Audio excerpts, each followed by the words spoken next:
NASCAR Xfinity Series hasn't raced here since October of 2010. So much on the line tonight. Who is going to the playoffs and going to have a chance to win the championship? We find out now.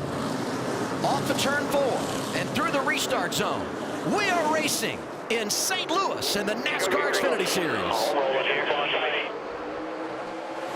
A lot of wiggles there just off the line, but it looks like a great start by Nick Sanchez. A really good start. And you saw Zilich took the outside, hoping to carry the momentum.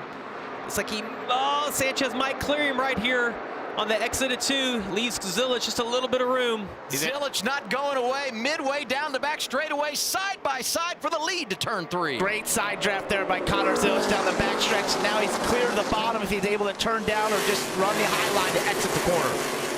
Got to be frustrating if you're Sanchez, because you were so close to clearing, getting that clean air. Sanchez to second. CZ leads lap 1. And I think if it comes down to the last restart, you might see a little more aggression out of Nick Sanchez. But smart move, heads up right there. He was within just a few inches of being able to clear Connor and kind of see what his car has now being behind him. Sense of urgency, green flag, restarts will be big as you try to capture some of that track position we talked about. And side by side here for 4th, Mayer and Gray. Gray in a black and yellow 54. Outside of him, that green and black 41 is Sam Mayer, and waiting right behind him, here comes the veteran Eric Almirola. And what about the grouping on back? You got Harrison Burton, Austin Hill, Allgaier, and Waffle here.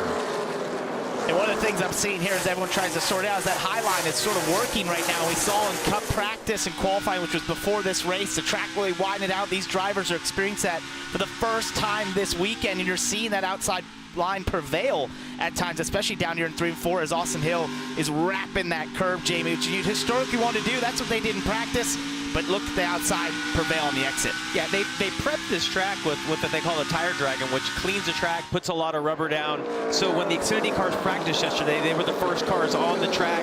It's cleaned off a little bit now. I think the Cup cars really did a nice job of cleaning that off as well. And you mentioned it, these guys weren't able to practice up there yesterday. So there's some unknowns, right? You got to get your feet wet and see kind of what your car has, where that balance is, how much trust you can have. A lot of these guys have never raced here before. Allgaier trying to make it 3 wide right there on his teammate. At 7 car looks like he has really good roll speed through the middle, and I think he's actually going to get there. Last time we raced here, 15 years ago, Allgaier started on the pole, finished 3rd, led 88 laps. This is his home track, Riverton, Illinois, 90 minutes north of here. He wants to deliver the reigning champ outside of his teammate going for 8th, and he's got it off of turn 2. There's something happening in those higher grooves right now. I think some of the Cup guys discovered.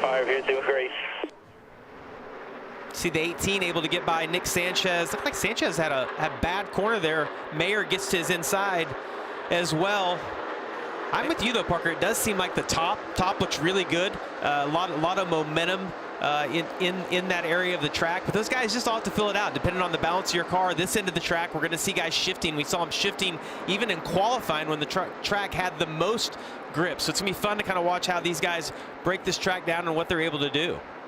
Sam Mayer, tremendous in practice yesterday. When you look at his history here, outstanding in truck and ARCA competition. He's up to 3rd, and here's how Sawalish got 2nd away from Sanchez. I like how he was able to stay so close to him on exit. Probably got Nick a little bit loose, lost some of his momentum. You see the 18's able to actually clear him, but then that opened up the door for Sam Mayer behind. I don't feel like the 48's car is where he needs the balance right now. Well, and everything good we said about the outside does not seem to be working for him right now. He seems stuck up there right now, not able to get back as he finally slots in front of Taylor Gray here, this Toyota onboard that we're looking at Nick Sanchez. It just seemed like he was not able to find the grip that we were seeing further back in the pack. Some drivers were able to use that outside line to their advantage. Let's remind everyone how this works. For most drivers up in the top 10, they kind of know their playoff situation. Zilich has already won, he is in. Mayer is in. Almirola's not even eligible for the championship. Sanchez has won. But the other driver in the top 5, William Sawalich, he's got to win this race if he's going to run for the championship. The sense of urgency is high there. And good battles all around the track. And this move was key for Connor Zilich to get ahead of the curve and take the lead. He's now led a lap in the last 15 starts in 2025. 88 on point again here in St. Louis. Men, get ahead of your curve with a bump. Explore panel.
News Nation Wednesday, a primetime event. Bill O'Reilly uncovers the disturbing parallels between history's most ruthless leaders and today's global threats. Leland Battert hosts Bill O'Reilly, Confronting Evil, Wednesday, 10/9 Central on News Nation. To find News Nation on your screen, go to newsnationnow.com. Rolling through the opening stage, NASCAR Xfinity Series racing in St. Louis. It's the regular season finale. On board here with LeVar Scott, making his second career start, 20 laps to go in our opening stage. And some of these drivers are confronting evil handling race cars, as we've seen out there. Just some falling back and struggling with the handling, looking for grip way up. We saw some cars when we were in break just go all the way up the racetrack trying to find the grip. As LeVar Scott here is glued to the bottom, and so are the leaders, but definitely some drivers out there trying to search for some grip. I like that, though, that it gives you an option. I mean, I think this track, you know, it's been, you heard everyone talk about it in the Cup practice, really hard to pass. And the fact that it gives you options of running where you see Connor Zilic right on the bottom and saw Corey Day all the way up above, or it even looked like there was rubber earlier. Saw Allgaier be able to pass guys on the bottom or the top. 7 car is on the move right now. He's up 8 from where he started this race, and the fact that he's been able to put his car on the bottom of some guys, and you saw him roll to the outside of his teammate Carson Quapple earlier. 7 cars going to be a contender before this is all said and done. Look at that wiggle. Speaking of handling, He got the Sanchez, 48 stepped out, and it's going to be Allgaier taking advantage, driving to the inside, getting another spot. He's up now into the top 5. Just remarkable what Allgaier has been able to do, as you talked about it, Jamie. And another driver that's been strong early, Jesse Love, getting into the top 10, driving around Harrison Burton. This is big in a way because Burton, who qualified in the top 10, he's in that points battle. He wants some stage points, and if he falls to 11th, he's out of position to be able to do that. We're riding here with that Simply Safe onboard camera. Yeah, and Adam, I think the bigger opportunity here, is, you see here, just right there on exit, is that it's all about Jeb not scoring points, and Harrison wants those stage points, but the biggest thing, he just needs to stay ahead of Jeb the rest of the night, not have another first-time winner, and he's going to be in a good position. He qualified, I think, better than what we expected, and he's been able to maintain right here around that 10th or 11th position. Stage points would just be an insurance policy. You're right. As long as he stays in front of Jeb, he is golden. And I think what he did in qualifying was a mental blow to Jeb in that 2017. That's really where they need to strike, especially after they had such great speed in practice for Jeb Burton, but just did not strike in qualifying, Kim. Yeah, not quite there for Jeb in qualifying. Was definitely there for Harrison, though qualified 6th. We've seen him slide just a little bit. He was reporting trending tight, lacking roll speed through the center of 3 and 4. When I talked to crew chief Danny Eflin, he said, we only can control what we can control. We are treating this as business as usual. Focus forward. They're not trying to pay too much attention to Jeb, especially since they out-qualified him. Love trying to complete the pass for 10th, and he does. And we're talking Harrison Burton. He's got a teammate this weekend making his first career start from Oregon, Cole Raz. And unfortunately, driver and Wyden catching the wall in turn 2. Way up the track. 15 laps remain, stage 1. It continues to be Connor Zilich leading.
Great night in St. Louis as we wrap up 2025 in the regular season for the NASCAR Xfinity Series and our aerial coverage. Brought to you by the Lucas Oil Helicopter. Zilic continues to lead. Almirola up to second as he got around Sawalich. And next in line, Justin Allgaier. He's fourth. Probably not going to be able to get up to third before the end of the stage, but the 7 has served notice tonight.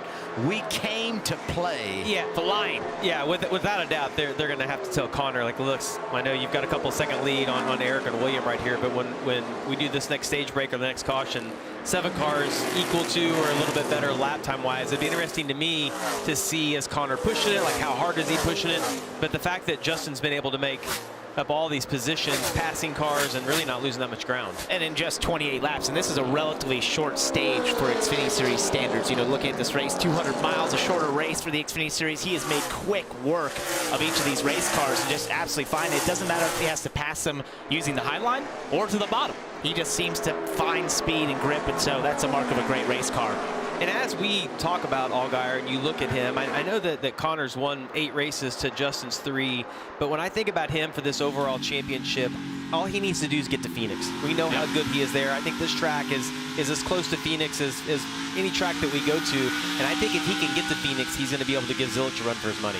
No doubt about that. He's one of the best there, and I think that's his thought process. And when you look at the playoff points that he and Connor Zilic are going to have as they go into this playoff, I'd say they have a pretty good chance of getting to Phoenix because of all the work they've done in this regular season, and that's why you try so hard in the regular season. You build up those playoff points to give you that insurance and that chance to get to Phoenix. Let's fast forward to the round of 8. Second race in the round of 8 is Talladega. If ever you wanted an insurance policy to make sure you pay off a great season and make it to the championship 4, it's this year with the layout in the round of 8 when you look at those tracks. Look at Harrison's eyes here, Jamie, as he looks to the left as he's trying to go around the corner.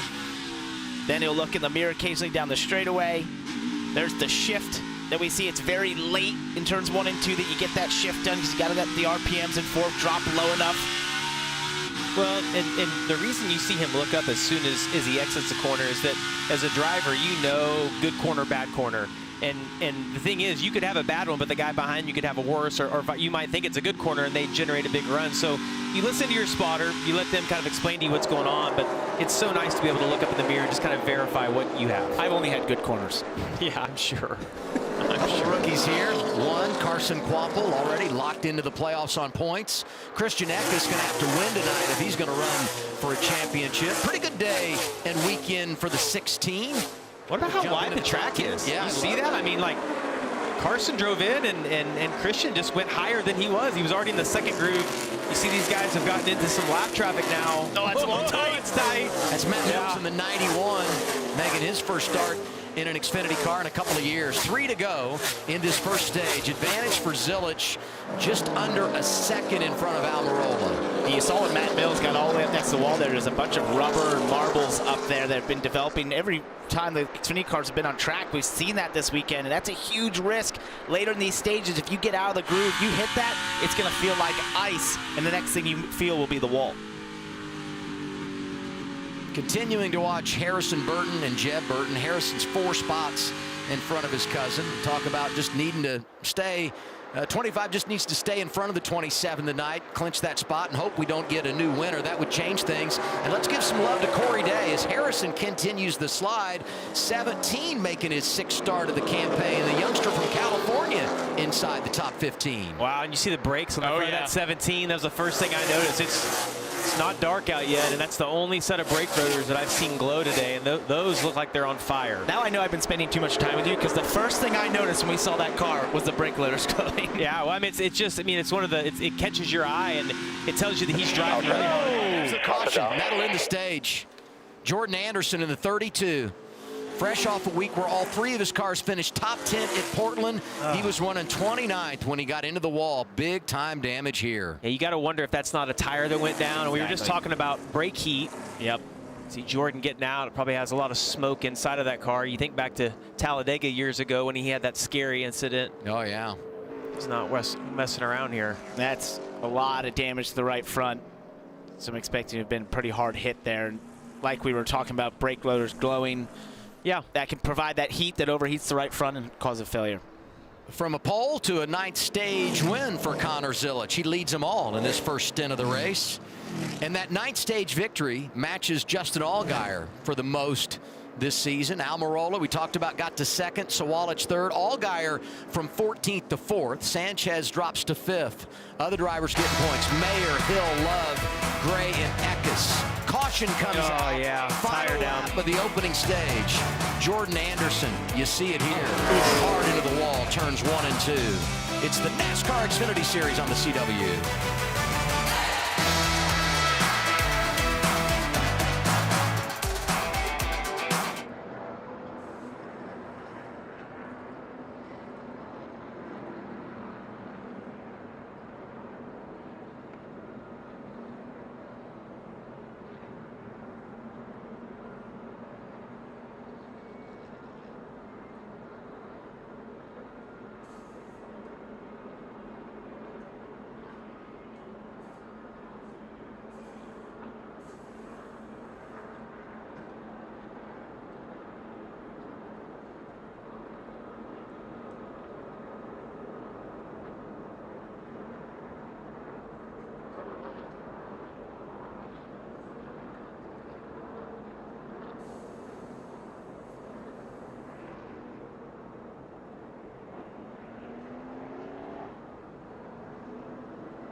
CW Sports coverage of the NASCAR Xfinity Series is brought to you by Progressive.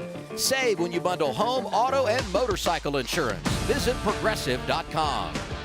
Toyota, let's go places. And by Golden Corral. Golden Corral honors our nation's heroes. How about that crowd pre-race? Watching Little John, the Grammy Award-winning rapper, won it alongside Usher and Ludacris for the song "Yeah" back in 2005. Can you believe it's been 20 years ago, Jamie? I used to get crazy to that song, Adam. Little John. Little John. Little John. Not little. Lil, you didn't like how I said it? No, you had the TTL in there. You know, just I was trying Lil. to call out Jamie, and now you're trying to call out. I appreciate that. Well, just Team stay in Parker. your lane over there. I watched him earlier today. He was getting ready to that song. Hey, let's get to this. The Whelen caution lights are on. Whelen, the official warning lights of NASCAR and America's most trusted manufacturer of emergency lights and sirens. We were nearly completely clean in the opening stage. Final lap there in stage one. Get a caution when Jordan Anderson has a tire issue, gets into the wall. Connor Zilic able to lead all the laps. And now We have these pit stops, and these are huge because this is one of those great opportunities to gain some of that track position. And stage 2, even though it's 35 laps as our plan is laid out in the beginning of the night, it's going to be less than that once everything cycles through, so even less time to get your work done. And you look at our bumper here, these are points earned. You know, Zilic gets 10, Allgaier only gets 7. But you know what, he gets those 7, and he started 14th. So for him to only lose 3 points in that exchange, pretty big for that team to stay in the hunt for this regular season title. Big for Gray to get a couple of points as well. Came in 60 points above the playoff cut line. Harrison Burton doesn't get any, but neither does Jeff Burton, and so they come out of that all square when you look at the battle at the cut line. Yeah, I think Allgaier is going to need the 88 to have a little bit of trouble, right? Like he's going to need to score stage points in this next stage and maybe have the 88 have some issues. His pit crew could do some work for him here. Justin Allgaier's pit crew rated 7th on pit road this year. It's a little bit better than Connor Zilic's. Zilic has the #1 stall. You enter pit road here in turn 3. Progressive pit road is open. Everybody coming down at the end of stage 1, Kim. Yeah, and for William Sawalich, finished 3rd in that first stage, had the pace, but he said he's driving the right front off, needs right side grip, just sliding around. You see him at the top of your screen. So Jeff Mendering, the crew chief, told him we'll undo an adjustment they made before the race to try and fire off better. The crew will also remove a little debris on the left front brake opening as they take 4 fresh Goodyear tires, Sunoco fuel. Dylan. A couple of big movers near the front of the field. Eric Almirola from 7th to 2nd said that he was a little bit too tight. Center turn was his biggest hindrance. 4 tires and fuel for him. Justin Allgaier, 14th to 4th, said good security, entry and exit, just a little tight in the center. They'll make an air pressure adjustment. And Connor Zilic at the bottom said he was a little tight in the center and free off the corner. There's the race off pit road. Yeah, the progressive race off pit road. +2 William Sawalich, +5 Austin Hill. Zilic loses 2. Sieg with a big jump there. We'll follow up on what they did. Allgaier falls back to 5th.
7, of course.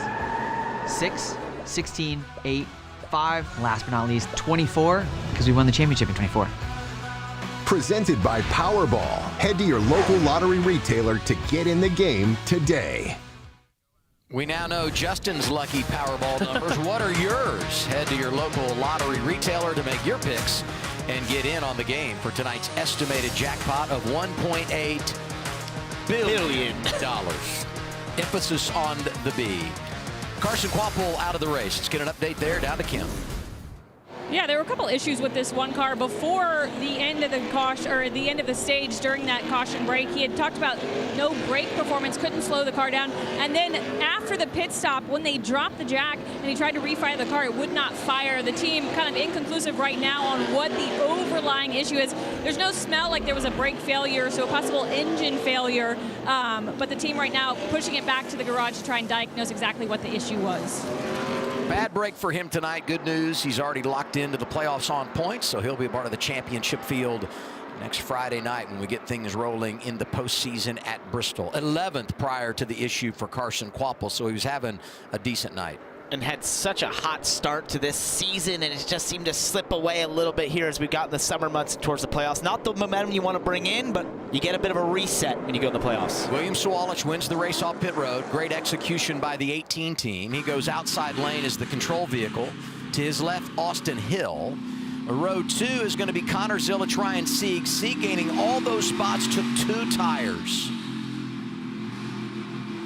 It's going to be interesting to see what Zilic can do. You see he's going to start second row outside. We haven't seen him have to pass anybody all day long. The 18 as Walich has been really quick. We don't really know what Hill has. Had a great pit stop. It's put him in a good position on the front row as well. Stage 2, St. Louis, here we go. Outside's got a lot of momentum. See both William and Connor get a good run. Along with Allgaier trying to sneak to the outside. He's done that. 3 wide. Power move for the 7. Sawalich away with the lead, and Allgaier from row 3 to the runner-up spot, and we haven't even gotten through the back straightaway yet. That was something. That was awesome. Well, and how do you defend that, Parker, right? If you're the 18 as Walich now, it's like you don't know. He can pass you on the inside or the outside, but big aggression right there by Justin Allgaier. I think knowing that those guys were going to be vulnerable and weak right there on the restart, and he got really aggressive and was able to make it work. He caught them completely off guard as we're watching Ryan Sieg fall back here a little bit. I love this call by this team to take 2 tires. You're going to have the shortest run of the night right here in this second stage, but it's not holding on for them the way they would have hoped, right? Even in just the first lap of this stage. Well, you got to restart on the front row or be in control of the race if you're going to be on 2 tires. For them to have to restart in the second or third row, you're just in a terrible position right there, and it's going to be a little bit of a struggle for him to hang on. The tires have been falling off a little bit over a second over the course of that last run, and tires are everything. Corey Day out of line. Blue number 17 going in the wrong direction, and now we go back to the restart. You saw the outside have all the momentum. You almost think they're going to follow each other, but you see Allgaier knew exactly what he wanted to do. When Connor got on the brakes, he pulled to the outside, was able to roll up there, and then Connor was in a vulnerable spot, right? Because he has one on his inside, and then Allgaier having that momentum on the outside. Awesome move. Right, he's got Austin Hill packing that air in the left rear, which is taking away some grip, and Justin Allgaier caught them completely off guard, which was awesome. Found that extra lane. He had done that a little bit earlier in the race when he was coming through the field. He knew the grip was out there.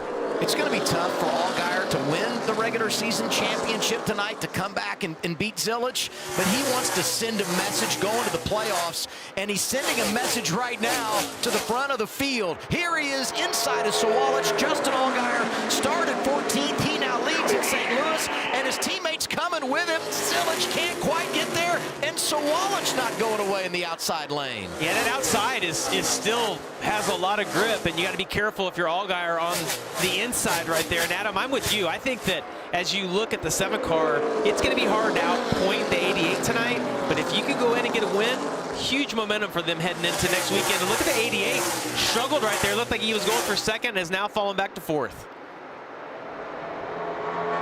Look at the Xfinity fastest lap in our bumper. Eric Almirola 3rd, but he's got the fastest lap of the night. Zilic in that exchange falls back to 4th. Sawalich hanging tough in 2nd. I think these are the 4 cars we'll be talking a lot about tonight. Certainly Allgaier. We know what Zilic has. We saw it in the opening stage. 19 has been strong. And the 18 of William Sawalich has done an outstanding job here tonight. Not having seen this place and knowing what's on the line, he's handled it quite well. He's great at these types of tracks. We saw how fast he was at Phoenix early on in his Xfinity Series career here, and he just seems to have a knack for these flatter tracks. I know it's a good place for Joe Gibbs. There's a bumper tag there. Saw the 19 check up, and then the 88 of Zilic behind him almost got in the back of him and had to check up as well. And look who's joined him in the top 5. Not a great qualifying effort. 18th, Jesse Love is 5th now. Let's get a report from Kim. Yeah, Carson Kvapil out of the race. Sounded like he couldn't get it refired after the jack dropped. What kind of other feedback was the car giving you, and what do you think it is? Yeah, I'm not really sure. I feel like first things first, these guys brought me a pretty good Johnny Morse Bass Pro Shops Clearance Technology Chevrolet today. I felt like we had a good run going, and we were falling back a little in the beginning, but I think we were going to make some really good changes to make it better. And on that pit stop there, we kind of had a delay up front, and kind of had it revved up, getting ready to go, and kind of had to wait on the front to pull some tape or something. Dropped the jack. I kind of stumbled off the pit stops and didn't really get going at first, so I didn't really know what was going on. And once I started to roll, and I could tell that it wasn't too happy. He was making some noises, so just hate it for this whole number 1 group. I feel like we were going to have a pretty good run today. I felt like our practice and qualifying was really good for what happened, and I guess just move on to the next one and keep working at it. We'll see Kvapil Friday night at Bristol. Again, he will be a part of the playoff field. Sawalich has now fallen back to 4th. Almirola 2nd, Zilic 3rd. Oh, and that got exciting. Now, I don't know if you guys saw that, but Sawalich was trying to block Connor down the front stretch, and Connor was having none of it. A little bit of rivalry there, you know? A little bit, yeah. And then when they got to turn 1, Connor sailed it off in there, and William finally conceded the corner. But yeah, they both got really aggressive right there. This is good too. Jeb Burton 27, 99 Matt DiBenedetto, 42 Anthony Alfredo. They're all racing for position from 21st on back. Parker Retzloff is there in the 4, making his 100th career start tonight. Look at Alfredo trying to roll up to the outside of DiBenedetto right there. Wasn't able to hold that. Lost a little bit of momentum. Jeremy's going to give him a shove down into turn 1. Clements in the 51 pushing through. Talk about career starts. He's over 500. Just an unbelievable career for the driver from South Carolina. It's incredible how high they are able to. They keep what's working that groove up more and more as this race continues on. I love it. Stage 1, all about Connor Zilic. Stage 2 right now belongs to his teammate. Justin Allgaier leading 19 laps into the 2nd stint of the race in St. Louis.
think you're right.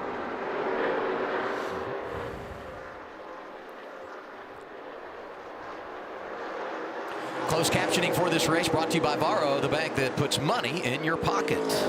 Justin Allgaier leading, 11 laps remaining, opening stage. He's got some company. Eric Almirola is there. Drifted back third is Connor Zilich, Sawalich, Mayer, the top 5. This is good. We saw the 88 be so dominant there the first stage. And then I thought once Justin got out to the lead, I'm like, well, this is over. He's got the best car, but Eric is slowly reeling him in. It's going to be fun to see if he can get by him there. And Dean Thompson here on the inside of Harrison Burton in a backup car after getting to the wall in practice. Sam Hunt Racing Team worked through the night to get that car prepared and ready. He's making headway in a backup car, which is nice to see. They said it wasn't just a trailer queen. They had hope for this car, and it's showing some good pace. And it's such a hard balance. You hit on this in the pre-race. If you're Harrison Burton, you see him racing Dean Thompson on the outside. You want to get all you can get, but you don't want to get wrecked. Because if he wrecks out, that opens that window up for Jeb if he can get a decent finish. And think about Jeb right now, who's about to have Harrison Burton in his crosshairs. He's going for everything he's got right now. Come on. Maybe give Cousin a little shot. Kim?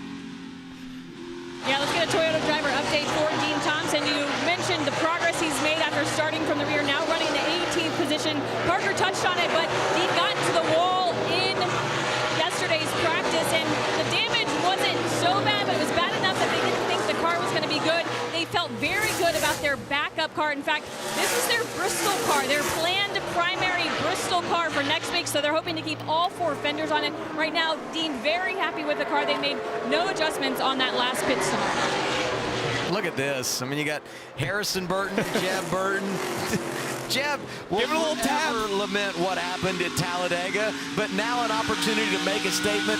The worst he wants to do tonight is finish in front of Harrison. If he doesn't get into the playoffs, he at least wants those bragging rights with everything that's on the line. And that got real tight there. The 44 and out the Alfredo.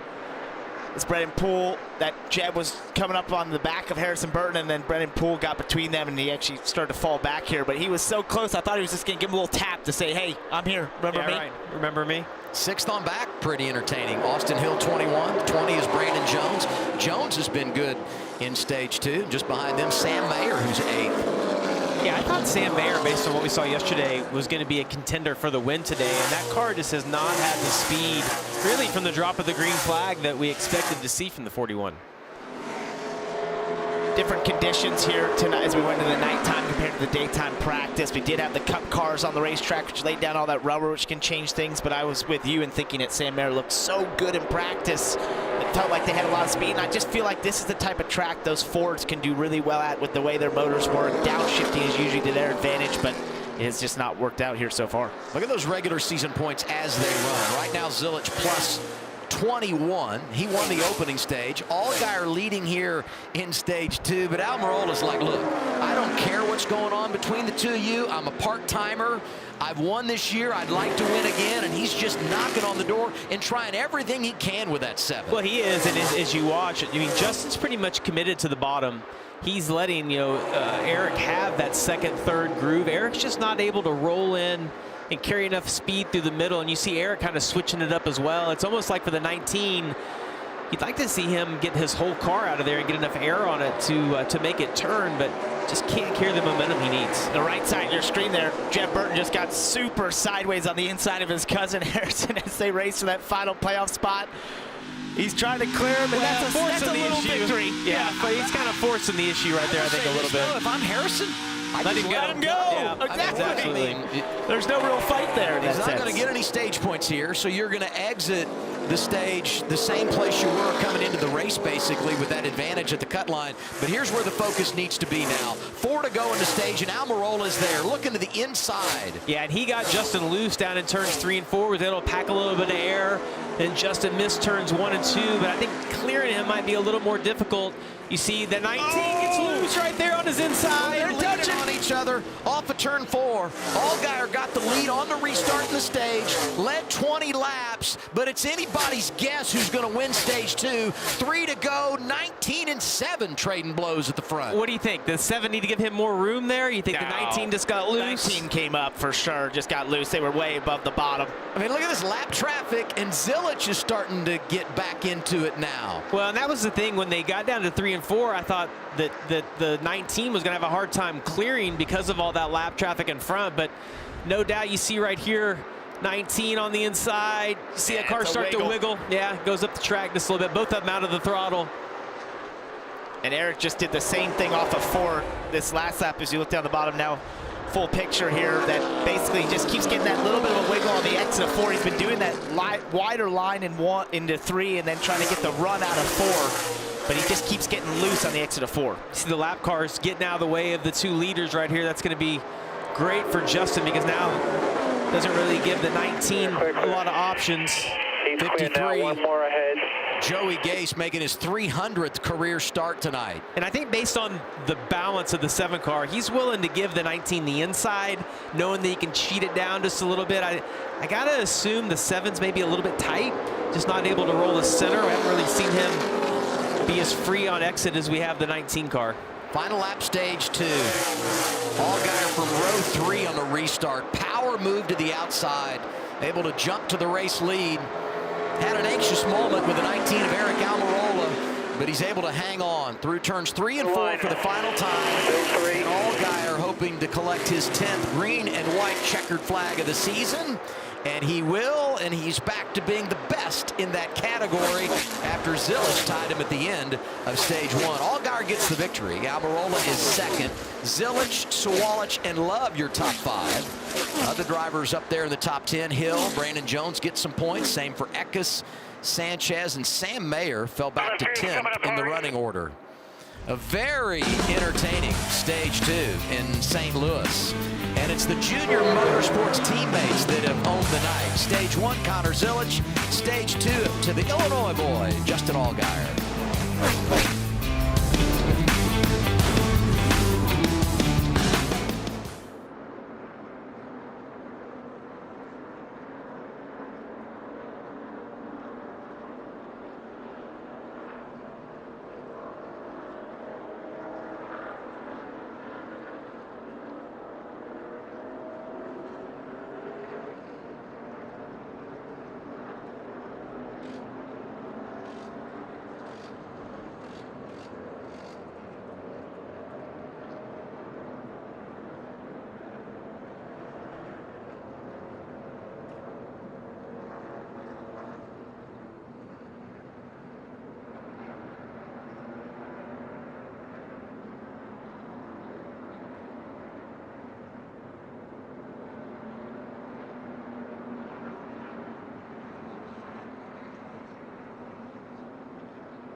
CW Sports coverage of the NASCAR Xfinity Series is brought to you by GoodRx. For simple, smart savings on your prescriptions, check GoodRx.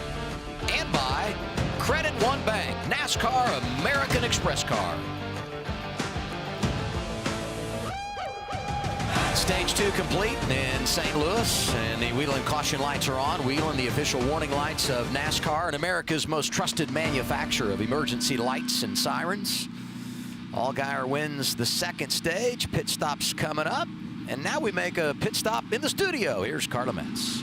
That's right, Adam. Welcome to the CW Garage. And of course, let's go ahead and take a look at our golden moment brought to you by Golden Corral. And for that, of course, it all goes to the number 7 of Justin Allgaier trying to get this regular season championship tonight. And this is where he makes the pass, that 7, known for his passing ability. He's able to do that. And then, of course, a big battle with Eric Almirola in the 19. And then he wins stage 2 to get those extra points. And just 18 weeks ago, it was Connor Zilisch that sat 12th in the standings, 172 points below his teammate Justin Allgaier. Of course, tonight, the two seemingly going head-to-head for that championship. I asked Zilisch, would you have ever guessed you'd be competing with him before that summer stretch? He said, I never could have predicted the run that our team has been on lately. So what does he have to do to lock up the regular season championship? He said, I've just got to have another strong run tonight. Of course, he said the last few months have been a surreal, but that would be amplified tonight if he gets that regular season championship. Dylan?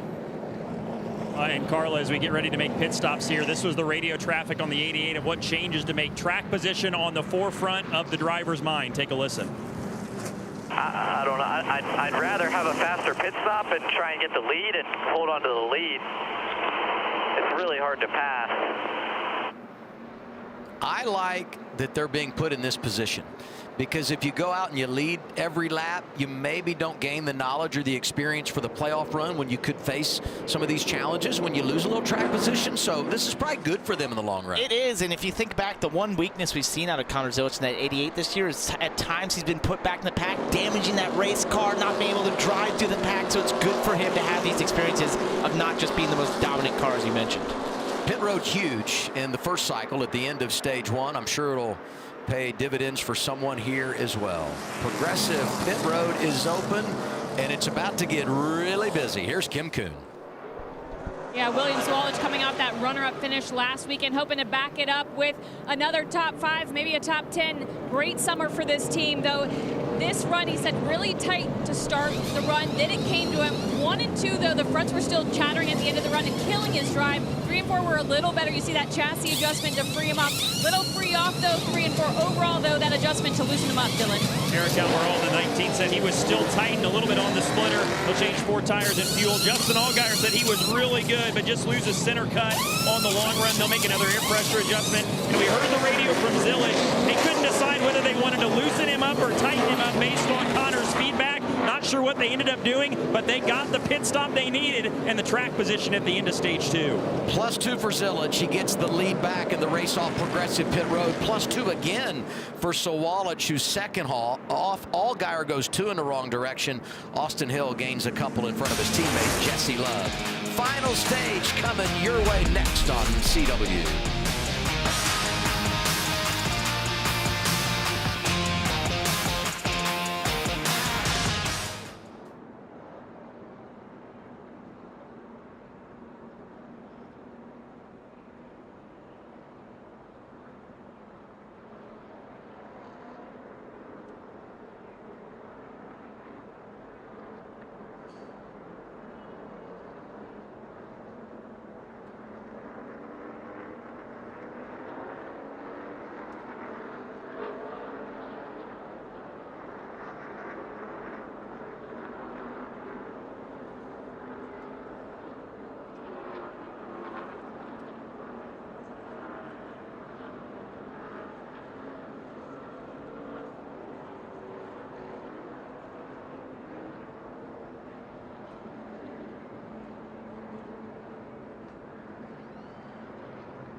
CW Sports coverage of the NASCAR Xfinity Series is brought to you by Blue Chew. Make every lap your best yet.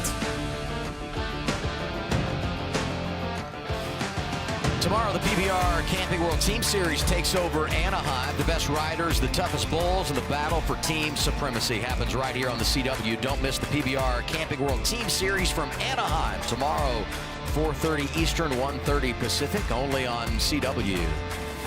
As we get ready for the final stage, the man that won stage 2, speeding on pit road, Justin Allgaier, going to have a lot of ground to make up. Here's Team Radio. 5 solid, bouncing 4, like not even bouncing 6. Yeah, it's on me, man. I'm sorry. It was section 4. 3 was right on the verge of it. Section 4 was 50.09. So just have to go back down to 4 all the way.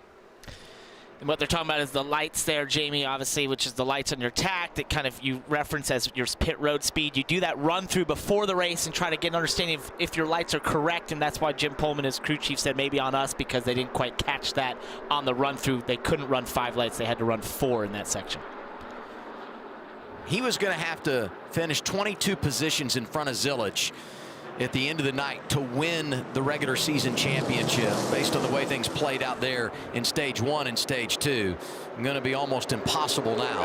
Zilich in charge of the field. Sawalich to his left. Underway, final stage at St. Louis.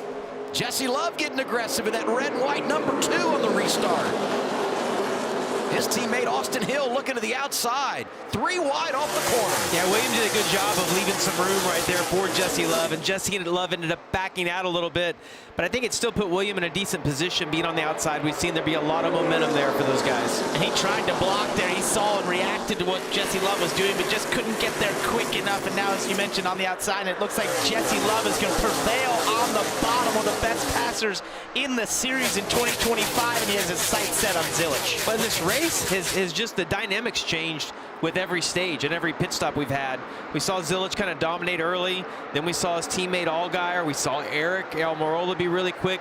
Can Jesse Love go up there and contend with Zilich? From 18th to 2nd for Love, who rides behind his best friend Connor Zilich, who's leading again. And now we look at that playoff bubble. Final stage of the regular season. Harrison Burton just trying to hang on. He's got a 30-plus point advantage over Jeb Burton as they run on track. But here's the other factor. You don't want a new winner. That's the only thing that really could upset the apple cart for all those drivers above the cut line. And for points, you know, for Harrison, we've said this, but really, if he can see the 27, he's in good shape. All good. That's no right. problems.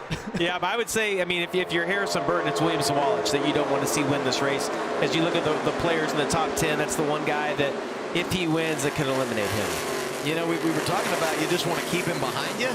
I think at this point, I just want to stay right behind him. Yeah, let him do his thing and just make sure that he doesn't get too far away, because if he comes driving by aggressively, anything can happen, right? How about the blue car, red, white, and blue car at the front of this group we see right here? Corey Day having a great run right here, trying to get his feet wet in the Xfinity Series. Awesome in a sprint car on dirt. It's been a steeper learning curve than what I think he expected coming to the Xfinity Series, but every race he seems to get a little bit better. Had that 11th place finish at Nashville earlier this season, running 9th right now, or 8th right now. Great job by him. And we've seen this speed out of him at times this year in his limited starts, but definitely, you know, putting together a full race is the next journey on that path to getting more experience in the Xfinity Series and closing out those finishes. And I think tonight, just looking at that speed, if he can close it out, that's just be another check mark in gaining that experience. On board. What a mess right here. Yeah, a lot of dirty air. Front row seat for LeVar Scott. This is the Fox Tech on board. And man, where do you go? What do you do? Just trapped, making his second career start. Yeah, you're just trying to put your car in any type of clean air you can, whether it's in between the Ellis or Ryan Sieg. You see him trying to get as low as he can right here on exit. LeVar's been shifting just about every single lap that we've been on board with him. But yeah, nowhere for him to go as those two are side by side right now. This kid's a lot of fun. Big personality, running full-time in ARCA, second in the standings, second last year when he won Rookie of the Year. back at the front. Zilich not really pulling away from his buddy. Might be going the other way. The advantage over Jesse Love. Could be something brewing here as we continue our live coverage of the regular season finale in the Xfinity Series. Zilich leading.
This Tuesday on NXT, two-time WWE Tag Team Champions DIY return to confront Trick Williams. Don't miss an all-new WWE NXT Tuesday, 8/7 Central, right here on the CW.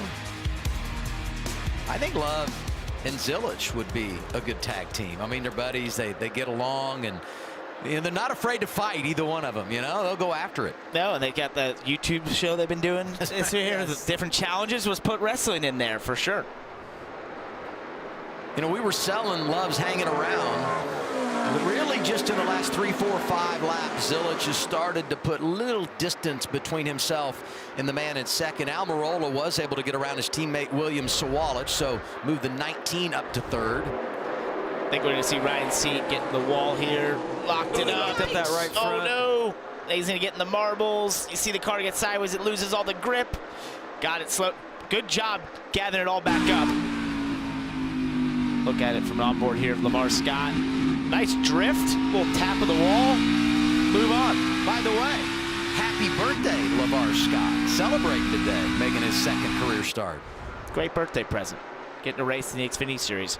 One other thing that's caught my eye here on the 2 car of Jesse Love, he had a bit of debris sort of on the grill, so I'd be curious to see if they start to wonder about his.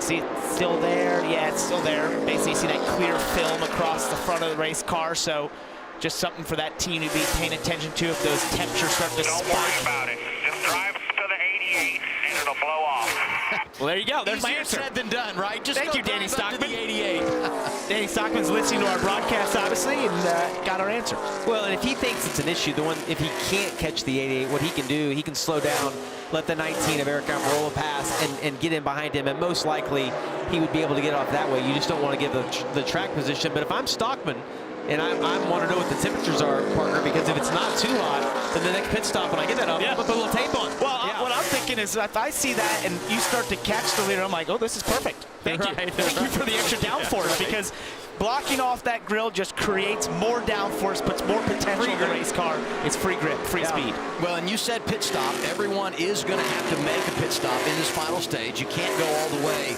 on fuel. The question becomes, when do you pit? And now we're in a window. Caution comes out from here on out. Everybody going to come down and get their service.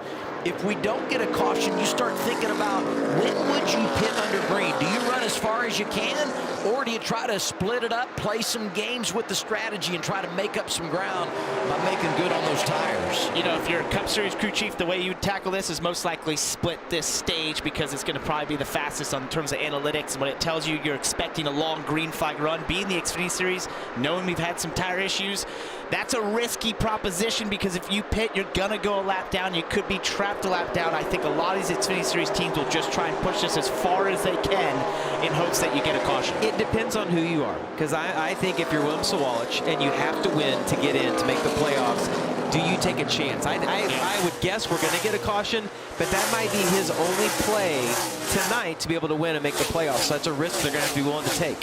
What do you have, Dylan? Well, hey, Parker hit the nail on the head earlier talking about the 17 of Corey Day and just trying to put a full race together. That's exactly what they wanted to do and was the next step they felt like in their progression. And they mainly wanted to do that because when they go to Bristol next week, they feel like that's going to be a really good opportunity for Corey to just take everything he's applied or everything he's learned and apply it to Bristol. Just feel like that's going to be a good opportunity for them. They felt like that at the start of the day, qualifying third in the order was going to be a disadvantage. So if they could start in the top 15, that'd be a big win. They started 16th, so pretty close, but it's kept them at the front most of the day, and Corey's done a nice job here to drive inside the top 10. Corey just needs to go to Bristol on Friday night and do what the 17 did there in the springtime when Kyle Larson was driving. Yeah, no pressure. He just laid it on the field. Wait a second, you and I are on that broadcast. I don't know if I can see that again. He's still pulling away. Almirola up to second, but it did look like the debris came off for Jesse Love. Not sure that he dropped back there, intentionally for that, but he's gone in the wrong direction here, losing a spot. Sawalich not too far back now. Sort of gone down to the left side there, sort of from the brake ducts that you would normally have. That's not as big a concern maybe as where it was covering the actual airflow for the engine, the radiator, but definitely removed it from that situation, but possibly having an overheating engine. Now, and Connor had a really slow lap the last 2 laps, maybe being in a little bit of lap traffic, but it has not slowed down to 19. He's made up a couple of tenths both of the last couple of laps. He's about 1.3 seconds back right now. It's going to be interesting to see the 19 can continue to get through the lap traffic better than the 88. Here's that debris coming off. Almirola goes by. Well, and if you're Jesse Love, you slide up a little bit in the middle, try to generate some momentum on exit so you can get closer and get the air to the pressure to change on the front of that grill. And it looks like to me like it's still on there. It's just not on the grill anymore. It's on that left front brake duct, basically, area, which is not as big a problem. I look at our bumper and you think about the advantage in the regular season championship, and it all feels good right now for Connor Zilisch, but he does have the Xfinity fastest lap of the night. That adds a point and just helps build that cushion between now and the end of the race as he tries to lock up the regular season title. Oh, hang on, Austin. 21 Austin Hill, 20 Brandon Jones. Yeah, this is for 5th. Yeah, Jones got bogged down with a lap car off turn 2 and allowed Austin Hill to get that massive run. It looked like he was going to clear him, and Brandon sailed it off in there right on the corner. The Burtons continuing to run together on track. And it's perfect. Is Jeb. We're riding on board with Harrison here. And it's perfect for Harrison just to see him there as Jeb gets right behind him and loose off of turn 2. I'm telling you, if I'm Harrison, I want that 27 car in front of me. Jeb doesn't want to wreck him, but just, hey, I'm still here. Since we're going to Bristol next weekend, he just wanted to rattle his cage. Yeah, there you go. These two have been going at it for a while. Corey got to the inside of Christian and just was not able to clear him. You see, finally, I think Christian conceded that position. As we've been looking, the brakes on all these cars are on fire right now. The 17s have been extremely hot. It's not a big deal. I mean, they're made to operate at those high temps, but you'd like to see them cool down a little bit more by the end of the straightaway. And this is one of those tracks that you see brake problems, because if you get really hot in the corner and then you have the long straightaway and it cools down too much, that's when you see the rotors break. 57 laps to go at St. Louis for the NASCAR Xfinity Series. When will we see pit stops? Zilich, Almirola, Love, Sawalich, Jones, the top 5.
Back in St. Louis, closed captioning for this race brought to you by Varo, the bank that puts money in your pocket.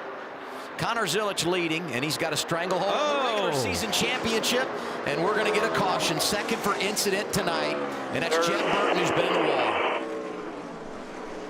Interesting, another one of the Jordan Anderson cars. Yeah, looks like a right front issue. You got to wonder if it's, you know, an air pressure, camber. It's related issue. It's a hard hit in the outside wall there off of 2. He's running 18th. And they hit in the same place, right? I mean, down in the middle of turn 1. Wow, this was a little later. This was off of 2. Jordan Anderson's was actually down into 1. But very similar damage to your point. Very similar situation. Hey, Allgaier, who had the speeding penalty, was able to drive back up to 12, so they did a really good job of getting back into things here. Tell you what, he better hope when he stops that there's a fire extinguisher right there.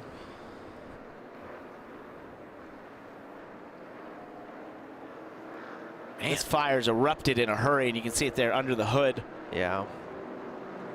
Not only just in the right front tire. So close to a win at Talladega. that would have locked him into the playoffs, and unfortunately he misses it by inches and is not going to qualify for the postseason in 2025. You look at the points as they run. Harrison Burton plus 41. Great situation for he, Creed, and Gray. And now the question becomes, because Jeb Burton was the only driver that could point his way in from below the cut line, do we get a new winner? And I would say that this caution actually is probably pretty good for Connor Zilisch from the standpoint that you're not going to have to manage a green flag pit stop and all the strategy that would come with that. Now we revisit what brought out the caution. And you see here, just off of 2, the right front goes down and a hard impact to the outside angle. wall. Yeah, you see he drifted up in the middle of the corner and kind of driving back down the angle. Oh, huge blow right there. Awful hit. Great avoidance there by Brendan Poole and Parker Retzloff. So how sideways they were. After you see that wall go in. So thankful to see him climbing out of the race car, you know? Yeah, it was a huge impact for him. This place is so sneaky because a lot of short track characteristics, right? Yep. But it's a mile and a quarter and you carry a lot of speed. It's a little bit of a hybrid, and the speed will sneak up on you. Yeah, and it's, you know, the difference between the straightaways and the corners and how long the brake zones are here. The cars heat up a ton as you're going through the brake zone, and then they cool down back down the straightaway, and you sometimes have brake issues that we talked about. You know, sometimes the rotors can have an issue, or you get the shake where the rotors actually get warped a little bit, and it also just puts a ton of stress on the tires and all parts of these race cars at tracks like this. I'll tell you, Jeb's a great leader for that team. And when we talk about the disappointment and all the things that could have been for he and this organization, but I mean, he does a nice job of keeping this group together, and they stayed in it right here to the end of night in the regular season finale. Third caution of the night, second for incident, and this one for Jeb Burton. Hard into the wall. Pit stops coming when we return. It's the NASCAR Xfinity Series live from St. Louis. We appreciate you being with us on the CW.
CW Sports coverage of the NASCAR Xfinity Series is brought to you by Progressive.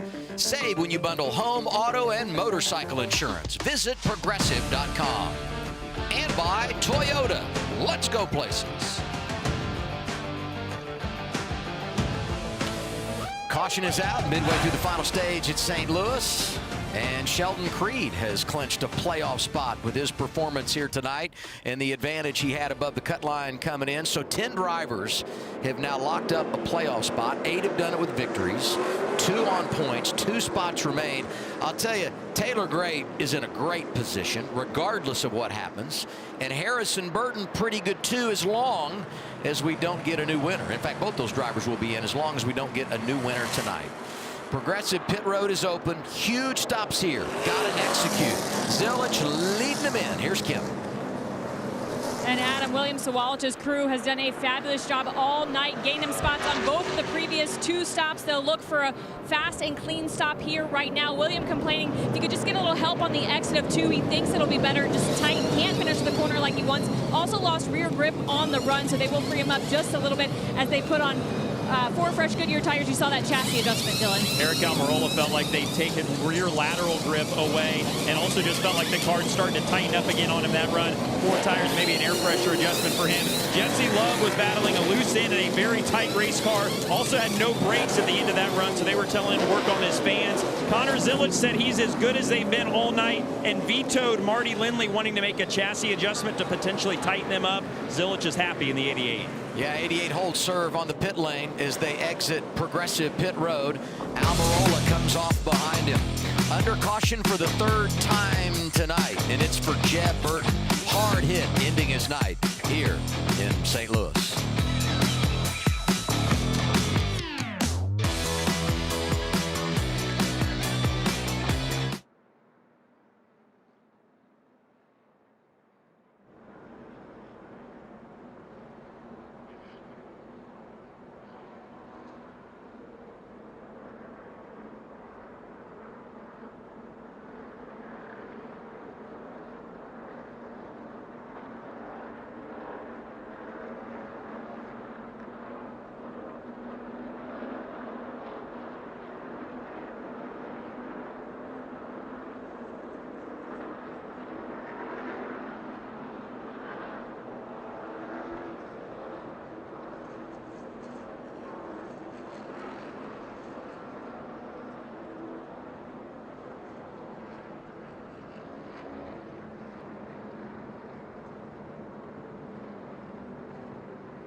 Caleb doesn't sound excited.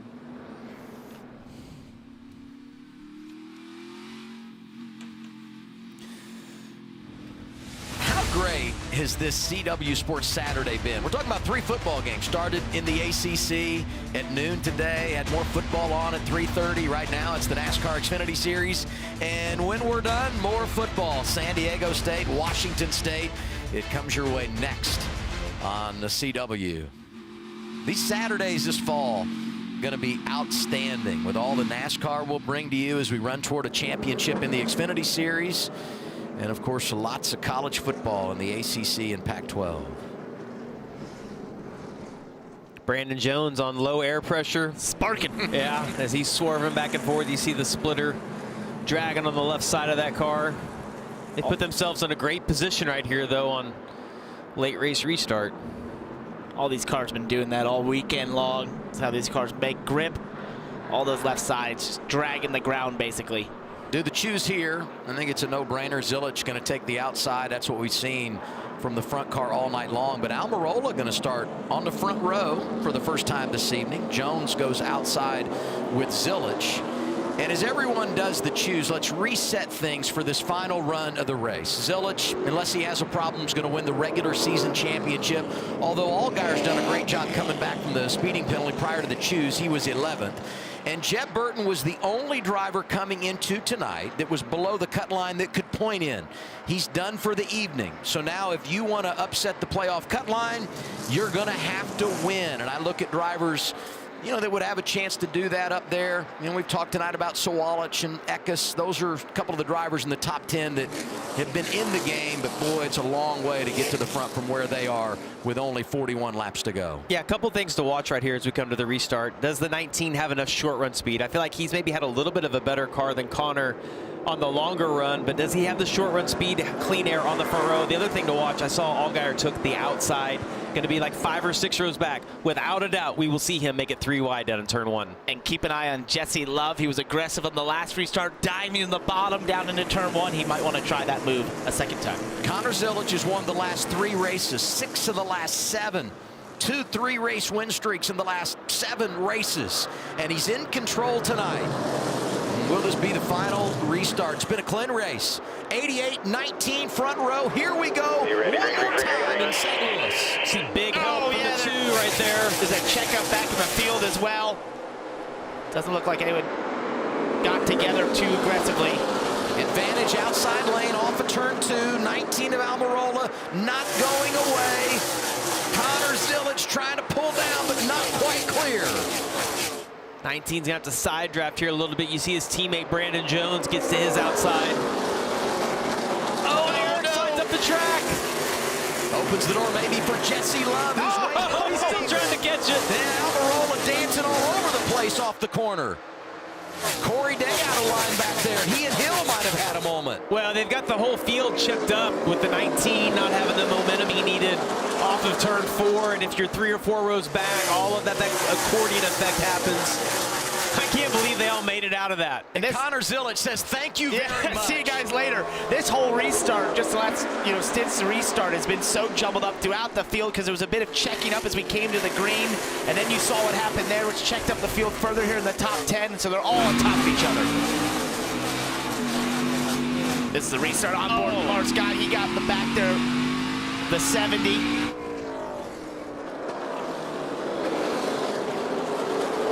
Oh, yeah, look at all the checkouts there. Corey Day in the back of Austin Hill. Eckes in the back of Corey Day. And it's just that accordion effect we see sometimes, especially at these tracks with very straight straightaways where the restart zone is. For whatever reason, you can't see around the cars ahead of you, and therefore you're just responding to the car in front. And look at the damage to the back bumper of Christian Eckes.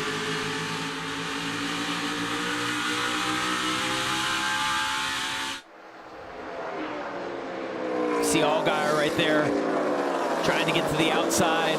It's falling back to 16. Yeah. Did not have the restart that he needed. 10 is Daniel Dye. Nick Sanchez fading in the final stage of the race. And that orange number 48 after qualifying up front. And I know I referenced as we came to the green right there, does Almirola have the short run speed he needs?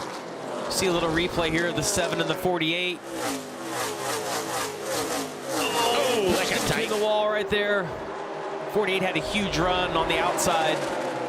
But I mentioned earlier, does Almirola have the short run speed he needs? And he doesn't. But the 2 of Jesse Love has had great short run speed. It seems like those 2 cars, after about 10 or 15 laps, it switches. 19 being a little bit better, but it's allowed Connor to get out to 1.3-second lead already. And multiple cars have that rear damage just from that restart. Look at Sam Mayer's bumper there. It looks a lot like Christian X's as well. So many cars had contact on that restart.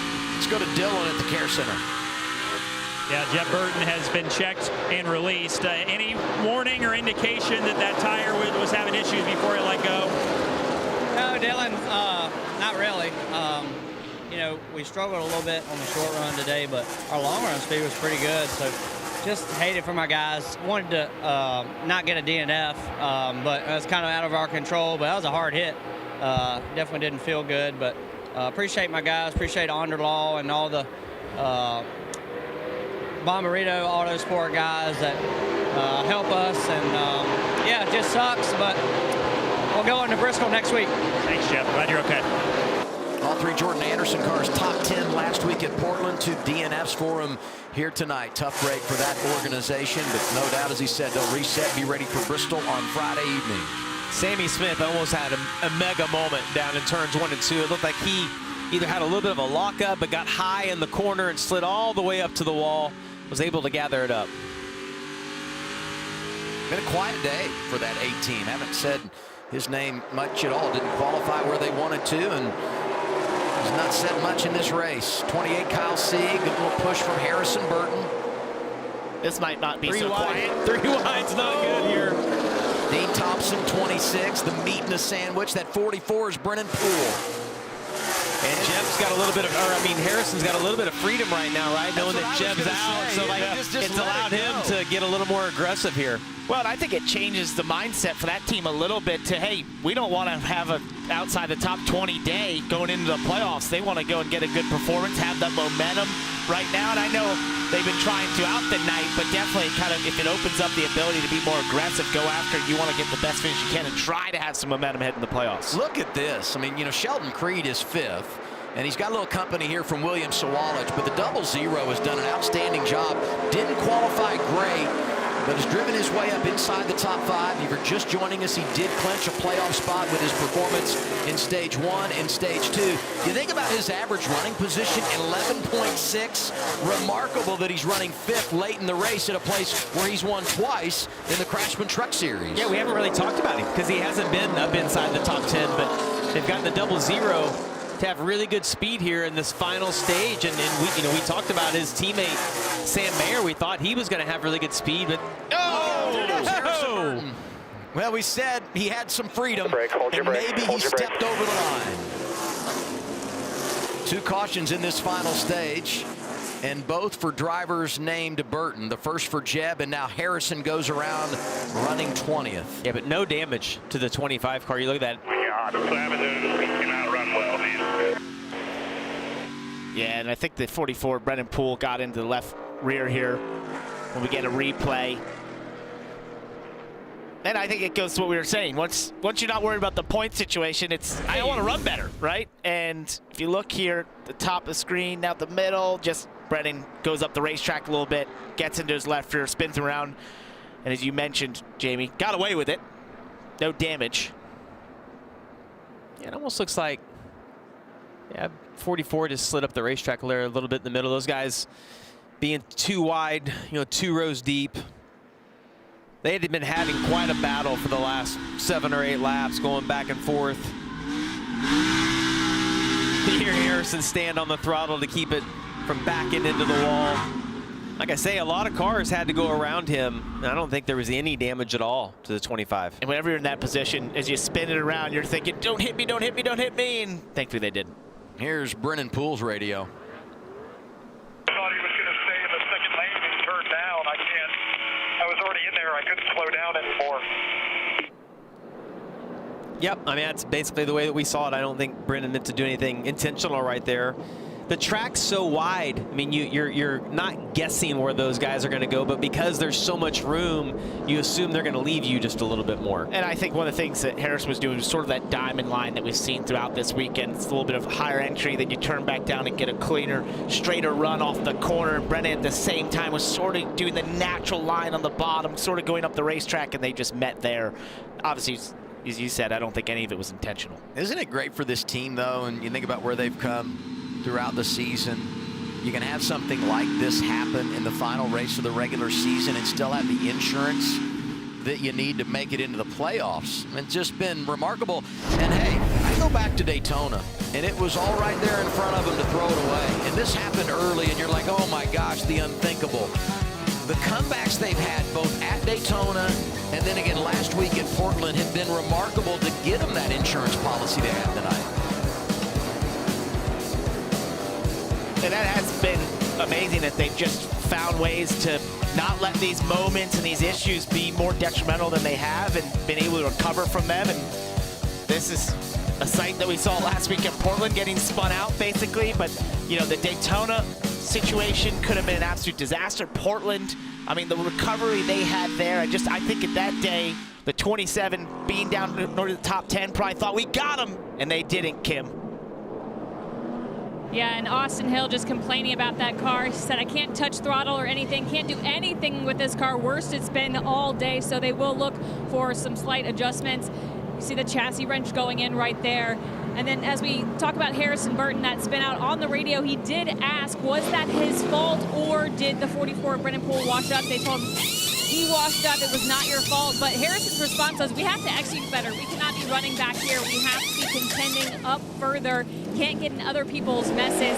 Remember, they used all 3 sets of fresh Goodyear tires that are cold, scuffed tires going on that car for Harrison Burton. Yeah, it's a great point, Kim. Everyone had 3 sets of sticker tires laying in the pits, and you see Austin Hill come down. You're like, if you're going to pit here, why wouldn't you put on tires? They don't have any left. Harrison, after the spin, had no choice but to go to those scuffed tires, and that's just the setup here in the Xfinity Series. Everybody had 3 sets laying, and they had already utilized those with the pit stops that came earlier in the night. Sammy Smith going to limp into the playoffs. Got that win at Rockingham, and boy, he was outstanding late in the summer, but the last couple of weeks things have not gone their way. And Huda's up now for driver 8, Kim. Yeah, you see fluid going in. He was reporting losing brakes. They were just getting way too hot. Lost brake fluid too, so they're pitting to fix that. They'll change tires as well. Sammy Smith just not the day that they have wanted. They were hoping for momentum as we kick the playoffs off next week at Bristol. You see that little bit of fire in the right rear. That's where they bled the brakes. The fluids come out. It's gotten on the rotor, and it's started a small fire. It's interesting, though, Parker, to me that the rears are the ones that he's lost and not the fronts. Yeah, that was odd. It's usually the fronts there that you see. So sometimes it can be the heat and just what those brakes or how you have them set up that can cause that. But obviously they knew where the issue was. As you see smoke, that could be some of that excess fluid coming out. Sammy from Iowa, great battle today in the state of Iowa. College football, Iowa State. When we're done here in St. Louis, more football on the CW. Going out west, San Diego State, Washington State. Kickoff set for 10:15 Eastern time. Should allow us to finish this race, hear from all these playoff drivers, and then more football. The third football game we've had on the college side today on the CW. Just been an outstanding Saturday. So that's looking a little worse than just some of the fluid that's actually the 8 car has probably had an issue here. There it is. So it's looking a little bit worse than what we've... well, that's not just excess fluid. Yeah, that's what I was trying to get to. Yeah, there's more there. And as he was exiting right here off of pit road, you see all that smoke start to come out of the back of that car. And I got to think that that's maybe where he's pumped the brakes up, and maybe that line is loose, or they've burnt through a line. That seems like a lot of smoke to me for brakes, but the fact that that's what they worked on, you got to assume that's what it is. I wonder if they were maybe even just closing off that right rear caliper. It felt like it was maybe leaking or had an issue, so you close that line off potentially. Could have been what they were doing. That's why they added the fluid as well. And now it's, you know, continue to find a way out. Whatever it's not good. It's not what you want to see. Not good. We do the choose, and everybody kind of taking their shot at Connor Zilich. And it's going to be his buddy Jesse Love who gets his chance now, restarting on the front row. Love on the inside of Zilich. And Love has been exceptional on these restarts. That car has really good short run speed. I'm going to say he's going to be the guy that can give the 88 a run for his money here on this restart. Allgaier 12th prior to the choose. That is my car killed. I've asked like 5 times. I don't think you can hear me. Yes. Yes, it's killed. The hood's blown open on it. The fender's knocked out of it. Whoever was behind me drove me right into the back of them. Yeah, he's referencing the impact that we saw in that previous restart, the accordion effect. And you can see they're talking about the gap there in the front of the hood. It's kind of dented in right there. We see the Chevy bow tie lot of damage to that car. Look at the advantage, 37 points in the regular season championship chase. Zilich has it in control, but he wants to deliver an exclamation point to end the regular season and win for a 9th time on the campaign. His best friend restarting to his left. 26 laps to go when we return to the green flag, and 2 young, talented drivers out front to get us going at St. Louis. Yeah, this restart's all about the launch, and we've seen that outside lane be able to get the best launch all night long, but Jesse Love been really good on these restarts. Oh, another checkup back there. Looks like that Sheldon Creed didn't get going. Sam Mayer's around. Big contact through the dirt. Sanchez into Justin Allgaier there. Oh, Ryan Sieg gets into Allgaier. Kyle Sieg also driving through the grass. First time we've seen this tonight, where we have a major problem on a restart there on the front straightaway. This is probably a product of, hey, we're inside of 30 to go. It's time to make it happen, and we've got debris everywhere. Something happened to Sheldon Creed, I believe. The outside lane couldn't get going, and it started to stack up the lanes. And we saw this on the restart before. As you get more aggressive, you start to get some accordion effect at some of these tracks, especially these straight. Yeah, Justin thought his car was tore up before. Yeah. It is extremely tore up right now. He had contact on multiple sides of that car. We see this in these tracks because it's so straight. You can't see really around the ahead of you, so you're just dependent on the car in front of you. You're reacting to the car in front of you, especially when the restart zones are pretty late down the straightaway. Well, and there's nowhere to go. You're already up against that outside wall. But you're right, Creed had a hard time, whether he missed a shift or something broke in that car. Yeah, so something was happening. He was slow, and then I believe his teammate Sam Mayer actually clips him. So yeah, you see he barely gets going. They try to avoid him. Sam Mayer gets squeezed between his teammate and Corey Day there, then spun around in front of the field, and then the melee breaks out. Well, when Mayer when there was contact with Mayer initially, he just had no control of his car. Right. And so as those cars are sliding, he's collecting him, but he's just trying to. Oh yeah, there it is. Yeah, and almost either Like missed a shift or just lost all power right there. And you see Sam now just trying to gather it up. That could have honestly that could have been a lot worse than what it was right there. A couple of guys up in the top 6 need a win to make their way into the playoffs. Eckes and Sawalich, something to be thinking about. They were able to escape the mess here that has produced our 5th caution of the night. The other thing to think about is it's going to give Jesse Love another shot. That's exactly what I was thinking. Well, we think alike, Adam. That's why, it's just brilliant minds. He did not have the restart that he needed right there, but he's going to get another shot at it right now. And by the way, in case you were wondering, it will be Zilich scored as the race leader. You use scoring loops to determine who where everybody will be running, but Zilich is going to be the man in control once again. Oh, and Ryan Sieg, pretty bad beat here. He's basically cleared through this, and then the 7 of Justin Allgaier comes right across in front of him. Right at the end, you see it right there. Harrison did a really good job right there, getting slowed down, not getting run into.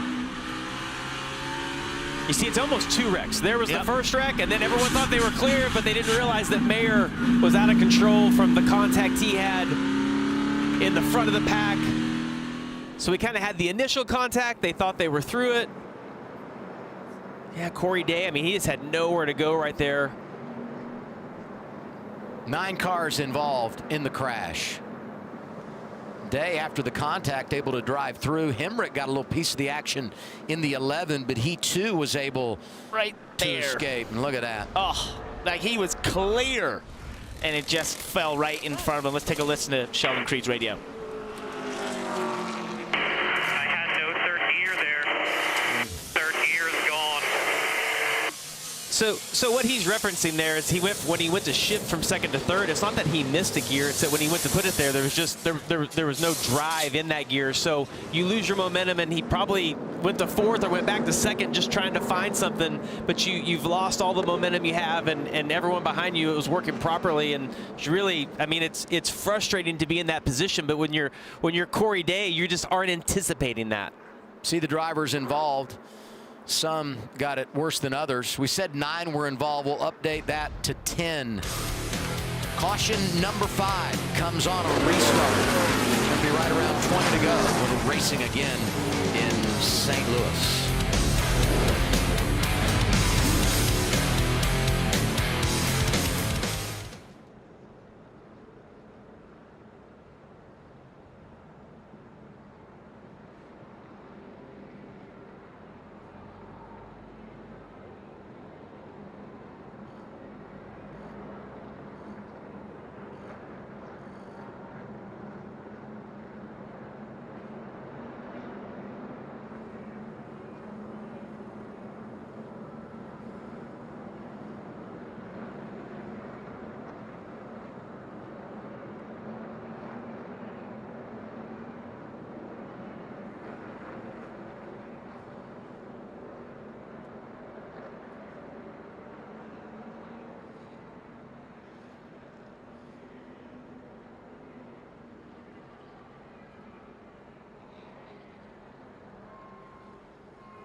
This is why you race. It's to make the playoffs and win a championship. And race number 1 of the round of 12, the playoffs begin here. Doesn't matter the playoff points and all the other implications. Number 1 is to get the win at Bristol.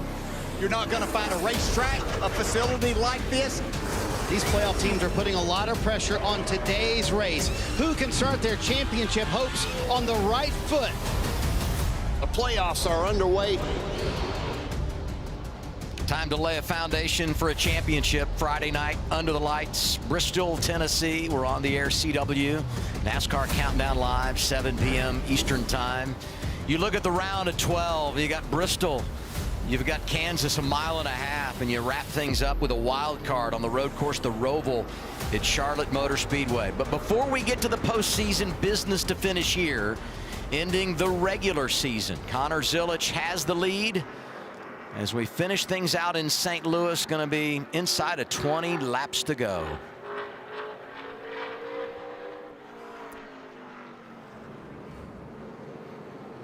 I really think this is the moment that you talked about earlier for Jesse Love to figure out, how can I get a better restart? How can I nail this to stay side by side?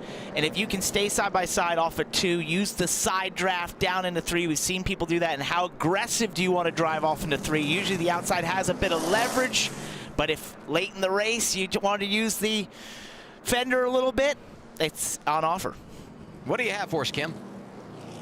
Yeah, Sammy Smith back down pit road, just left the pit box after they continued repairs, trying to mediate and make that car last, those brakes last through these next 21 laps. But Sammy not happy. Listen to the radio transmission as they got a little debris under the splitter. Frankie, we're racing ourselves. I'm not going to kill myself and kill myself in the wall. I got nothing to work with, so I can only do what I can do. There isn't no more fighting. It's managing the race. So here's the thing in that position. That's I don't want to say scared, but that is kind of the fear there. Is you're like, listen, I know what this brake pedal feels like. Yep. And when you get to turn 1 at this track, it's extremely fast. So you need really good brakes. If they've lost the right rear caliper or whatever the issues they have on that, he's right. He's going to lift at the start finish line. Just manage this, because they're in a position that they can't race. And I feel like the team was maybe saying like, hey, we're still in this, trying to pump him up, and he's like, no, that's not what's happening right now. Let's hear from Sam Mayer down to Dillon. Yeah, Sam, he has been released from the care center. So I know there was a lot of optimism about this day in general, just talking to you this morning. So how disappointing was the day today and ultimately the result too? Yeah, I feel like we were coming to our probably best point of the race, and we were going to be in an okay spot to actually have a decent finish. This team has been the top 5 team of the year. Like, I feel like we've always been there and been a part of the races and wins at the end. We haven't always won, but we were always there. But yeah, just really unfortunate way to end that one. This place is so much fun. I always love coming here. Wish we would have had a little bit better of an Audubon Ford Mustang. I'm not going to say it's as fast as Xfinity Mobile. Oh, wait. But, you know, it's, yeah, just really proud of everybody for sticking with me throughout the day and making the most of it. But obviously it didn't end in our favor. But, yep, we'll be good for the playoffs. We're all right. Thanks, Sam. He's headed to Bristol with a good attitude. Yeah, and I would say a good resume. If you go back, he was 16 years old, 7th start, won in a truck at Bristol. So that's a positive place for him. He's won on 1.5 miles. So we go to Kansas, and so good at the Charlotte Roval. In particular, you know, in the playoffs last couple of years, not just road courses in general, but at that facility at Charlotte Motor Speedway. So you feel like that team, even though they've lost some momentum last couple of weeks, will be a player. Your memory never ceases to amaze me. Yeah, there's Sam, a lot of, the Sam Mayer Bristol truck win, 16. There's a lot of stuff up there that we need to download. Here's the choose. Sawalich, second row. You know? Bring your A game right here. Let's do it. Well, and if you think back to earlier in the race, Jesse Love made it 3 wide on William getting down into turn 1. You got to assume that William gets the run, he's going to be willing to do the same thing here. And Eckes behind him. You look at 2 young drivers.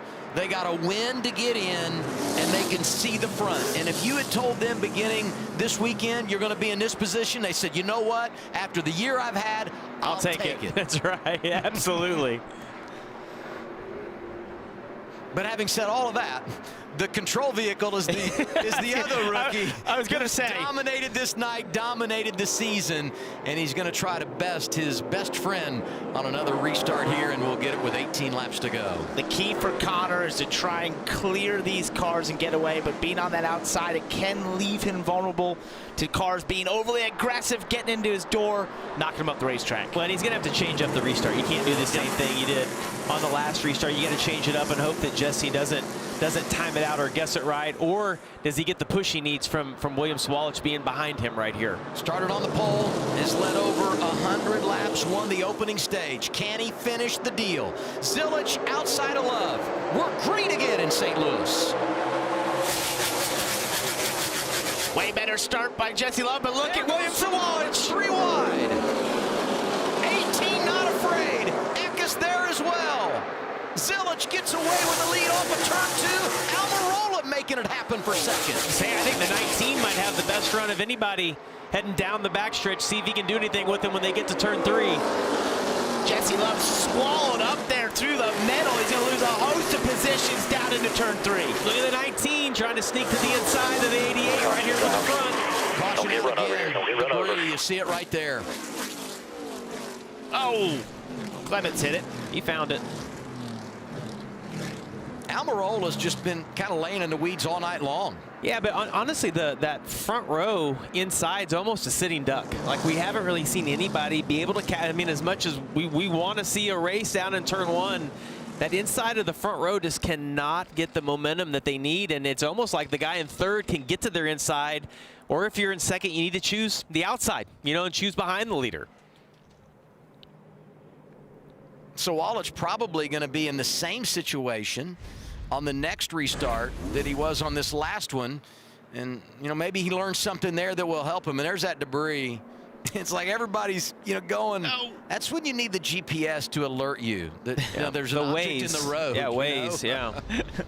There's a lot of you know, we had that 10-car incident a couple restarts ago, and now you see the result of that is a lot. Yeah, a lot of cars are just bare bonding damage out there, and that looked like it could have had some metal in it as well. So you don't want that on the racetrack. Free pass.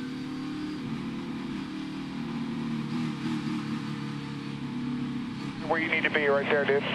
So they're getting a lot.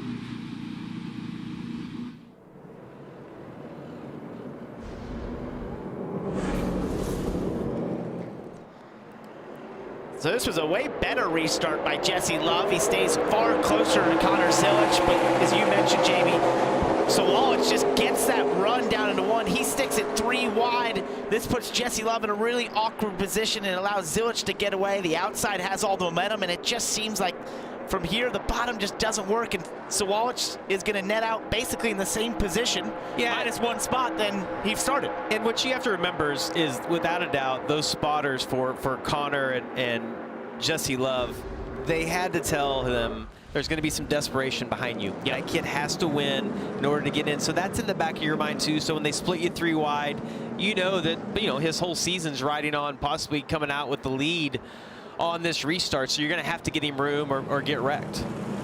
And it looks like they're going to put him 3rd. So it's kind of just a... I love the aggression. Yeah, I think it was great. I think it was a good idea. That's what you've got to do if you're in that position. It happened to him, ironically, earlier in the race with Jesse Love, who made it 3 wide. So, yeah, I mean, he did the exact same move back to him, and he's got to do what he's got to do to get to the front. Now he's got the opportunity to choose the outside. Let's get a report on driver 18. Here's Kim. Yeah, the team coming on the radio after that last restart and praising the driver, saying really good job. They liked how aggressive he was, looking for more of that on the next restart. But as we look at this top 3, very interesting, especially Almirola and Sawalich both in the top 3 together, because Eric has been really instrumental and helpful to William as a driver coach as of late. Jeff Mendering was telling me he spent a lot of time helping him, answering questions. And if you were watching our qualifying coverage earlier today, immediately after Eric Almirola took his qualifying lap, he found William, kind of coached him through what to do out on the racetrack. That resulted in a 3rd place qualifying effort. So we'll see if the student can outrun the teacher here in this, what could be the final restart. It's such a good dynamic what they have going on, because Eric has nothing to prove, and he's been around for a long time. And you know, we talk about teammates within NASCAR. They don't ever really want to help the other one. Like you're like not genuinely helping. And I think with Eric, it is genuine, and he's been around a long time and has learned a tremendous amount. Dylan? Well, hey, guys, it's, of course, NASCAR playoff season here on the CW, but it's also football season on the CW, and Hail Mary is a term that has been thrown around, no pun intended, used a lot in this 16 camp this week. They felt like they had a car that was going to be good enough. They worked on it a lot in practice. They started out, as Christian said, just horrible, and got it by the end of it to be pretty good. So felt like they were definitely trending in the right direction, and we've talked about the experience he has at this racetrack, 9 starts here. He felt like this time of night, when the track has gone through the transition from the sun being out to cooled down, now that it's full darkness, was going to be where he excelled. So they've got the track position. Christian feels like he's got the experience and the knowledge to know what he needs to do. Now it's just about going and doing it here with 14 to go. They need to win, of course, to get into the playoffs, so anything goes, I think, for the 16 at this point. It is Hail Mary time. We're getting ready for the choose. Let's get some intel from Team 2, Jesse Love, who's 5th prior to the selection on lane. Thinking top of it's even. That's my gut. What do you think?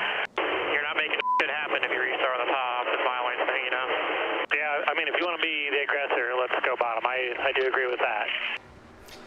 Yeah, but it looks cool. We saw Allgaier make the top earlier in the race as well, so I don't know that I would totally agree with that. I know what he's saying, which is it feels like you're able to make moves down the bottom, do the pop out that Swallows just did to him that he had done earlier, and you feel like maybe at the top, maybe you're at everyone else's mercy of just having the momentum around the outside. But I think if you look at the evidence of the last few restarts, the top has been the place to be. Well, in about 15 seconds, we're going to find out. Will I get the answer? We're going to find out exactly what they're all going to do. Exciting. We'll do the choose with 13 laps to go. We'll get the green flag with 12 remaining. By the way, Zilich, who has now led 108, 109, 109 laps in this race. That's the most he's ever led in an Xfinity race. Zilich goes high, Almirola low. And there you go. Wow. So Wallace to the top. Yeah, and Love didn't really have a choice there because Brandon Jones took the top. A row to stay in the outside. To stay in that outside lane. Well, this is going to be fun. And, you know, we've talked a little bit about the rivalry between Zilich and Sawalich, and they raced each other hard, went at it a lot in ARCA competition. And we'll see if Sawalich has something here on what could be the final restart of the night. And look at some of the drivers in the top 10. We've talked about the rookies that need to win and get in. Hemrick kind of out of nowhere is up to 7th. Day having a great night. Retzlaff finds himself 9th, having a really good evening in the 4-car. And the 10 of Daniel Dye also in the top 10. Matt DiBenedetto's back there restarting close to the top 10 as well. In fact, after the choose, he is inside the top 10. So good efforts for those guys tonight. All right, 12 to go. 6 cautions, and most of them have come late, and in particular on these restarts when everybody gets aggressive. We've had issues here with cars checking up the accordion effect. Let's see if this one's smoother. The young phenom and the old crafty veteran. Zilich outside of Almirola. 88-19 leading us to the green. Oh, the 19's going to have some momentum right here. William got in the back of Connor Zilich and had him spin the tires.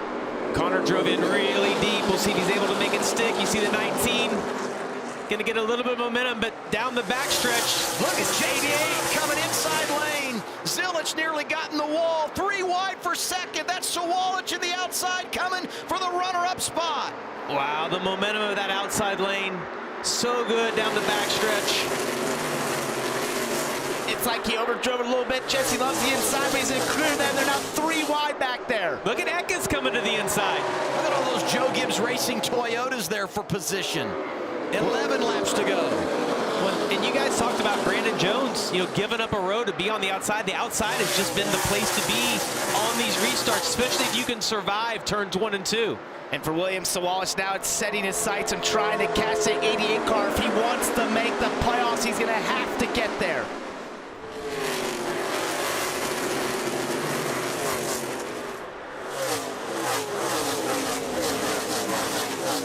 To go for Connor Zilich. Dominating performance. knocking on the door of the regular season championship. And a 9th win and a 4th row, but we could get another caution.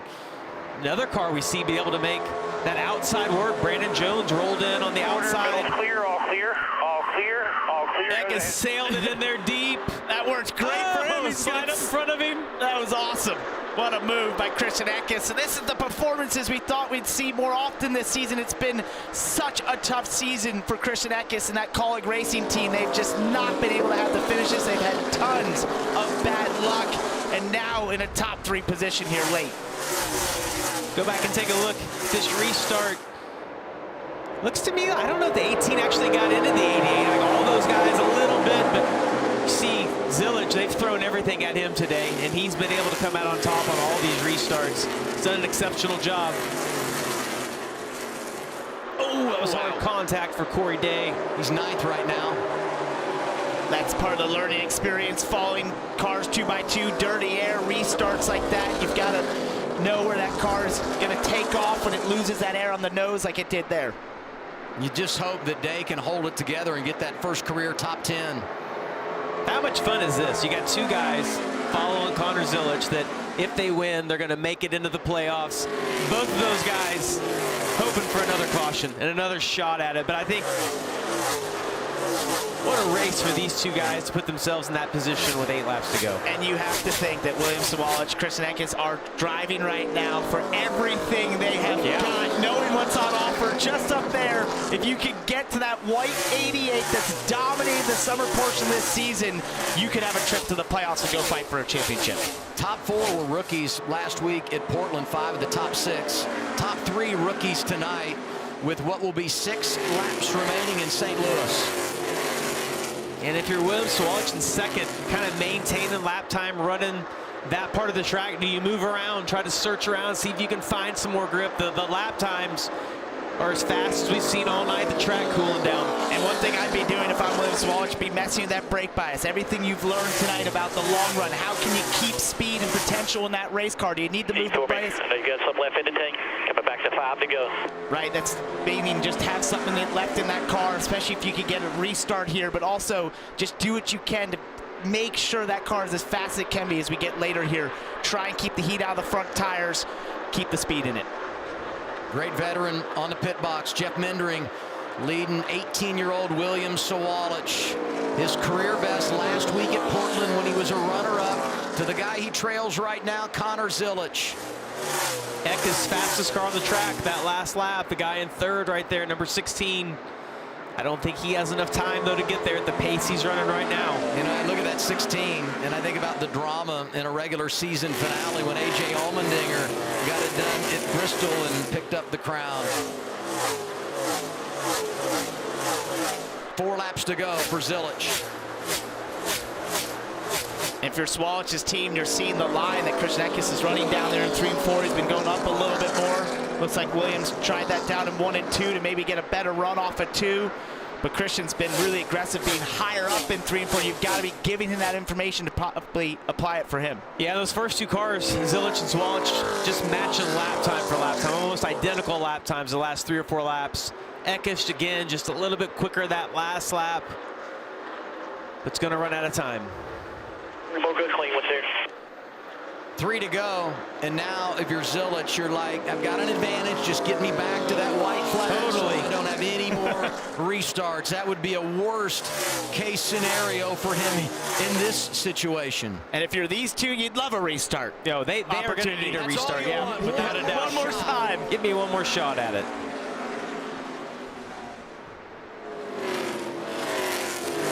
Top 2 drivers had never seen this track prior to practice yesterday. But boy, have they gotten it done. 2 remaining. Well, and you think about Connor, a lot of tracks he hasn't been to this year. I think about Pocono, one of the harder tracks that we go to. Never been to Portland. Yeah, never been to these tracks. Showed up, did an incredible job, able to get to victory lane at both of those tracks. And it's just been every single type of track. There is no weaknesses. There hasn't been short track weakness. Obviously, the road course is great. The super speedways, he's been at the front of those. It doesn't matter. He finds a way to the front at these, no matter what the track is. What a run, Adam. What a run he has been on. Incredible. Off of turn 4. White flag is out. Flag right here. One One lap more. to go. Sponsored by Credit One Bank.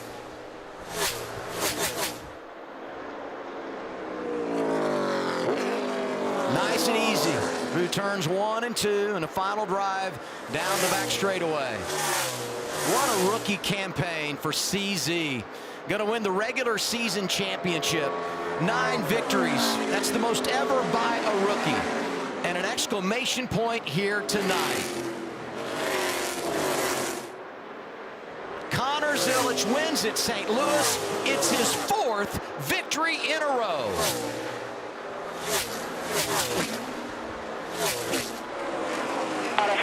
Man, what you had to go through to get here and to win this regular season and win this race, man. So damn proud of you, the kid. You guys, thank you. Pit crew, awesome job. Thank you guys. Good job today. Hell yeah, that's awesome.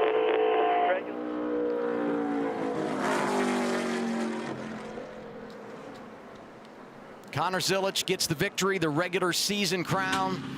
Taylor Gray, another rookie, didn't have the night he wanted, but does the job and clinches a playoff spot on points. He'll be championship eligible on Friday night. And what a season for Harrison Burton. Wasn't always easy down the stretch. Get ready for playoffs.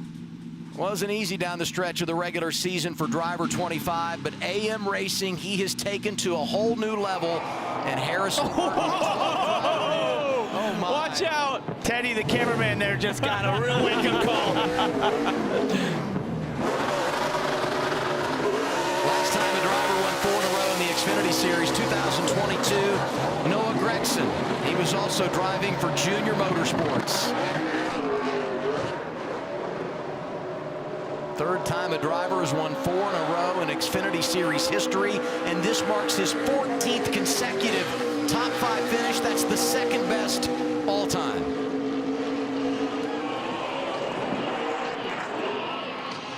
Just insane. And you heard Marty Lindley talk about all he's been through this season. Broke his back at Talladega, broke his collarbone at Watkins Glen. Yeah, it's been an adventure for Zilisch this year. Unbelievable. And he's just a couple weeks from a broken collarbone. And I just think about, with the regular season championship, the extra 5 playoff points for tonight, 59 points he's going to have heading into the playoffs. No, Jamie's doing math. Well, no, wait. That's Wait Missouri a second. math at that. Watch out. Hey, and I got to tell you what, let's salute William Sawalich. Yep. Because he had a lot of rookie moments, right? Several DNFs. So many times just wrong place, wrong time. But back-to-back runner-up finishes, and there is no doubt when you look at his performance the last couple of months, he has taken some major steps, even though he's not going to be championship eligible. You see the smile on his face. Yep. He's happy with what happened tonight. Yep, put it all absolutely. out there. And he was his best when it mattered most. Yep. Rookies finish in the top 3 positions, and once again, they are led by Connor Zilisch. 10 career victories. Got to be some PTSD right there, right? Be careful, boy. Every time I see him climb up on one of these things, I'm like, whoa, don't get wobbly. It's like I'm watching my dad. Yeah, easy, Dad.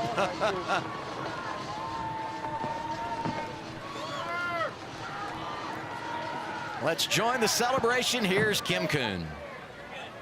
Yeah, Connor Zilisch locks in the regular season championship. Also becomes only the 3rd driver in Xfinity Series history to get 4 wins in a row. Adds his name to the list of Sam Ard and Noah Gregson. Man, you were the dominant car all day long. Had to survive, though, a multiple late race restarts. How did you do it? Yeah, that one was stressful. Man, that's awesome. 4 in a row. I think that's 7 of the last 8 for our WeatherTech Chevrolet team. Thank you, the WeatherTech. It's Cooper McNeil's birthday tomorrow, so happy birthday. It's my mom's birthday today, so happy birthday, Mom. I love you. And yeah, man, that's awesome. 4 in a row. A lot of fans here. It's awesome to come here to St. Louis and bring the Xfinity Series back here. So thank you guys for showing out tonight. And yeah, that's awesome. We're going to celebrate this and the regular season championship. This summer has been one for the history books. You culminate as the regular season champion. As you head to the playoffs, things kick off at Bristol. How confident are you can continue this run? Man, this is gonna be tough to keep up, honestly. You know, it's rare that you can go on a run like this, and every week I show up thinking, man, this is gonna be the weekend that we just go run 8th and just aren't great. But every weekend we show up and we're a winning race car, and my pit crew executes, my team executes, and everybody does their job, and we end up doing burnouts on the front stretch. So yeah, it's awesome to be able to do this and win this many races. This is the most wins JRM's ever won in a year as well, so really cool to do that for them as well. Enjoy it. Thank you, Kim. Connor Zilic, a winner here at Worldwide Technology Raceway. Dylan. And Kim, for the second week in a row, William Sawalich comes up just one spot short of that first career win. Does that make it sting even that much more to be that close? Yeah, I mean, a little bit. That kind of is what it is. 88 was on rails tonight. I mean, I think he was definitely the best car all night, but our Sound Good GR Super was certainly as fast as Xfinity Mobile tonight.